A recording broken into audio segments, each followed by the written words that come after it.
தடா அருவியில் குளிக்கச் சென்ற சென்னை இளைஞர்களை ஆந்திர வனத்துறையினர் அடித்து விரட்டியது அதிர்ச்சியை ஏற்படுத்தியுள்ளது. சென்னை அண்ணா நகரைச் சேர்ந்த ரவி, ராஜேஷ் உள்ளிட்ட 4 பேர் ஆந்திர மாநிலத்தில் உள்ள தடா அருவிக்கு சுற்றுலா சென்றுள்ளனர்.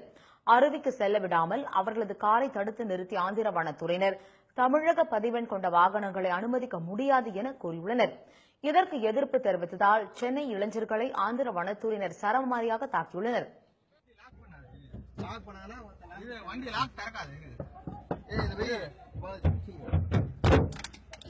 கார் எப்படி அடிக்காம பாரா ஆஃப் பண்ணா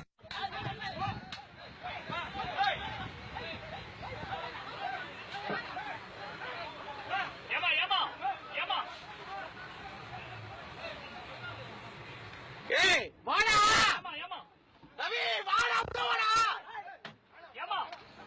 ரவி, உள்ள வாடா ரவி, உள்ள வா வாடா, உள்ள வாடா, உள்ள வாடா உள்ள வா ரவி, உள்ள வா நான் சொன்னது புரியாதா உங்களுக்கு? வண்டி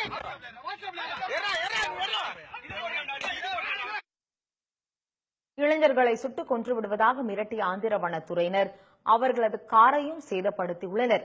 இதையடுத்து 4 பேரும் அருவிக்கு செல்லாமல் சென்னை திரும்பினர். தாக்குதலில் காயமடைந்த அவர்கள் தனியார் மருத்துவமனையில் சிகிச்சை பெற்று வருகின்றனர். தமிழ்நாட்டு ரெஜிஸ்ட்ரேஷன் ஏன்னா இல்ல இன்னைக்கு அனுமதிக்க முடியாது, நீங்க திரும்பி போயிடுங்க அப்படின்னாங்க. எதுக்காக திரும்பி போனோம், என்ன காரணம் கேட்டதுக்காக நாங்க கேட்ட காரணத்தில் வாக்குவாதமா மாறி எங்களை எந்த ஒரு காரணமும் இல்லாம தாக்க ஆரம்பிச்சிட்டாங்க. இதுல கெட்ட கெட்ட வார்த்தையில வேற அபியூஸ் பண்ணி தாக்க ஆரம்பிச்சிட்டாங்க. இதை உள்ள இருந்து நான் வீடியோ பதிவு செஞ்சதுக்காக என்கிட்ட இருக்கிற மொபைல் போனை பறிக்கிறதுக்கு முயற்சி செஞ்சு என்னை வன்மையா தாக்குனாங்க. தமிழ் ஆளுங்களை, தமிழ்நாட்டுக்காரங்களை அனுமதிக்க மாட்டோம், தமிழ்நாட்டு நாங்க 20 பேரை சுட்டு கொன்னோம், உங்களால என்ன பண்ண முடிஞ்சது, இந்த மாதிரிலாம் ஒரு தகாத வார்த்தையை பேசி எங்களை ஒரு உயிருக்கு பயந்து ஓடி வர அளவுக்கு எங்களை தாக்கியிருக்காங்க. இது மறுபடியும் நடக்கும், மற்ற தமிழுக்கு நடக்கக்கூடாதுன்றதுக்காக தான் நாங்கள் இது மாதிரி சொல்றோம்.